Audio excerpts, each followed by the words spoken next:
அனைவருக்கும் வணக்கம். நான் உங்கள் ரவிக்குமார். செயலாளர் பதவிக்கு போட்டியிடுறேன். ஸ்டில் கேமரா சின்னம்.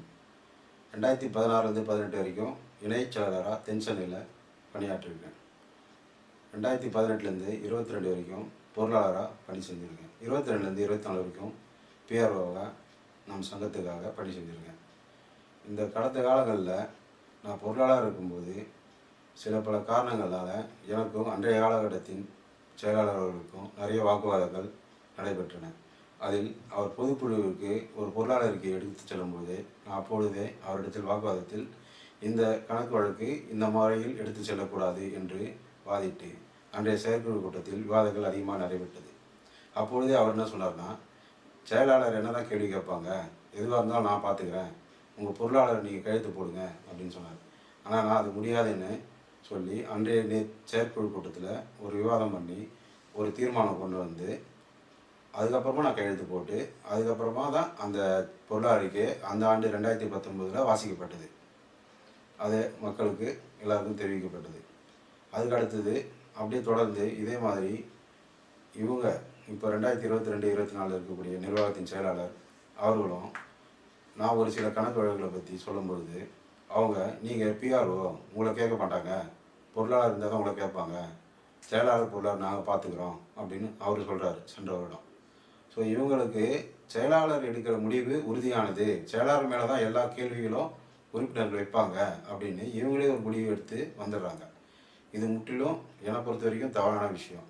அவரவர்களுக்கு உண்டான பணி அவரவர்கள் செய்யும் பொழுது சரி இதை மாற்றி அமைக்கலாம் அப்படின்று கொஞ்சம் கூட யாரும் செவிசாய்த்து கேட்பதில்லை. இது பொது பணம். பொது பணத்துக்கு எல்லாரும் உரிமை கொண்டாட முடியாதுன்றது அனைவரும் அறிந்ததே. ஒரு நிர்வாகத்துக்கு பதவிக்கு வராங்கன்னா பொது காசுக்கு எடுத்து கையாளுறோன்றது அந்த ஒரு பயம் கூட இல்லாமல் யார் வேணாலும் எப்படி வேணாலும் செலவு செய்யலாங்கிற அந்த ஒரு அடிப்படையில் இருக்கிறாங்க. இதுக்கெல்லாம் ஒரு முடிவு பண்ணேன்னா அப்போது அடிப்படையில் நான் ஒரு செயலாளர் ஆனால் தான் இதுக்கெல்லாம் ஒரு முடிவு பண்ண முடியும். ஏன்னா உறுப்பினரோட வலி வேதனை எனக்கு தெரியும். நானும் சாதாரண இடத்துலேருந்து தான் வந்துட்டுருக்கேன். ஒரு ஸ்டில் கேமரா, ஒரு வீடியோ கேமரா அது போல் எடுத்து அதுக்கப்புறம் ஒரு மிக்சிங் ஆப்ரேட்டர் ஆகி அதுக்கப்புறமா ஒரு கடை வச்சு அதை நடத்தி அதில் வந்த வருமானத்தில் தான் இவ்வளோ தூரம் நாங்கள் இருக்கோம்.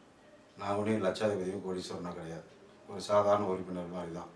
ஏன்னா தொழிலோட வழி எனக்கும் தெரியும். அவங்க கட்டுற சந்தா பணம் எதுக்கு செலவு செய்யுதுன்றது அவங்களுக்கே தெரியல ஒரு உறுப்பினருக்கும். அது இந்த உறுப்பினர்களுக்கு இவங்க விளக்குற மாதிரி எதுவும் சொல்லி புரிய வைக்கிற மாதிரி பொதுக்குழு நடத்த மாட்டாங்க. பொதுக்குழு வந்தாலுமே ஒரு சண்டை சச்சரவு தான். பொருளாதாரிக்கு வாசிக்கும் போது ஒரு சண்டை சச்சரவு, செயலாளருக்கு வாசிக்கும் போது ஒரு சண்டை சச்சரவு. இந்த செயலாளருக்கும் பொருளாதாரிக்கையும் தெளிவாக இந்த மக்களுக்கு புரியும்படி செஞ்சுட்டாங்கன்னாமே அந்த பொதுக்குழு வெற்றி பெற்றதாக ஆகிடும்.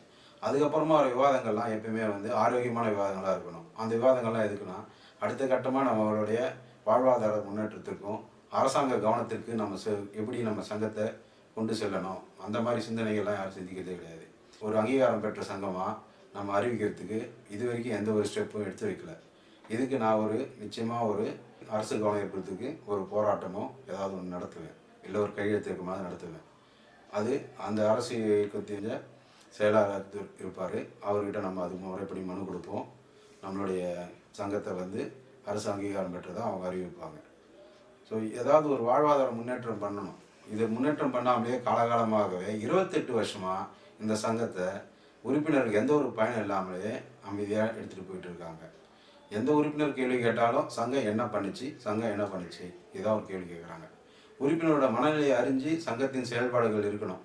அந்த செயல்பாடுகள் செயலாளர் ஆனால் தான் செய்ய முடியும் அப்படின்னு எல்லாரும் சொன்னதுனால நானும் என் மனதில் இருக்கிற வலி வேதனையோட இந்த செயலாளர் பதவிக்கு போட்டியிடுறேன். தயவு செஞ்சு இந்த ஒரு வாட்டி எனக்கு வாய்ப்பு கொடுங்க. முதல் முறையாக நிற்கிறேன். அடுத்தது 2027 அப்போ நீங்களே சொல்லுவீங்க நான் செயலாளர் பதவி ஏற்ற பிறகு அந்த நிர்வாகத்தினுடைய பலன்கள் என்னென்ன என்று. ஸோ சிந்தித்து வாக்களியுங்க ஸ்டில் கேமரா சின்னத்துக்கு. நன்றி, வணக்கம்.